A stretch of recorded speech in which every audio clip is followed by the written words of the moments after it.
So సరదాగా ఈరోజు మన టాపిక్ వచ్చేసరికి సెల్ఫ్ ఇంట్రెస్ట్ అనమాట.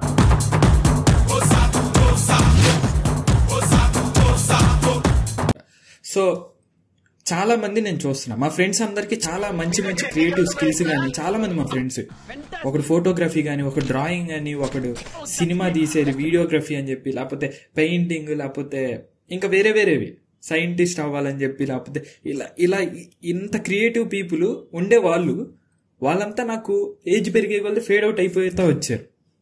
ఇప్పుడు వాళ్ళంతా కలిసి వాళ్ళకి ఇంట్రెస్ట్ లేని జాబులు, వాళ్ళకి ఇంట్రెస్ట్ సెల్ఫ్ ఇంట్రెస్ట్ లేనివి, వాళ్ళ గట్ ఫీలింగ్కి నచ్చనివి, అగైనెస్ట్వి చేస్తున్నారు. కాంప్రమైజ్ అయ్యి మా మమ్మీ ఫీల్ అయ్యిద్ది, మా డాడీ ఫీల్ అవుతారు, పక్కింటి అంకుల్ చెప్పారు అది రిస్క్ అని, పక్కింటి ఆంటీ చెప్పింది, నా లవడా బోల్డ్ చెప్తారు. వింటారా? వెనకండి. మీ సెల్ఫ్ ఇంట్రెస్ట్, మీ గట్ ఫీలింగ్ ఫాలో అవ్వండి.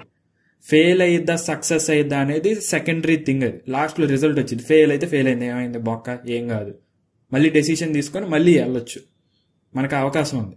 సో మూసుకొని మీకు నచ్చింది చేయండి ప్లీజ్, కాంప్రమైజ్ అవ్వద్దు. అది ఎవరో ఫీల్ అవుతారని మీరు అనుకుంటే లాస్ట్కి మీరే ఫీల్ అవుతారు, సంక నాకుతారు. బాయ్. నాకు అర్జున్గా అడ్రస్ పెట్టాలి, నువ్వు అడ్రస్ పెట్టు, అడ్రస్ పెట్టు,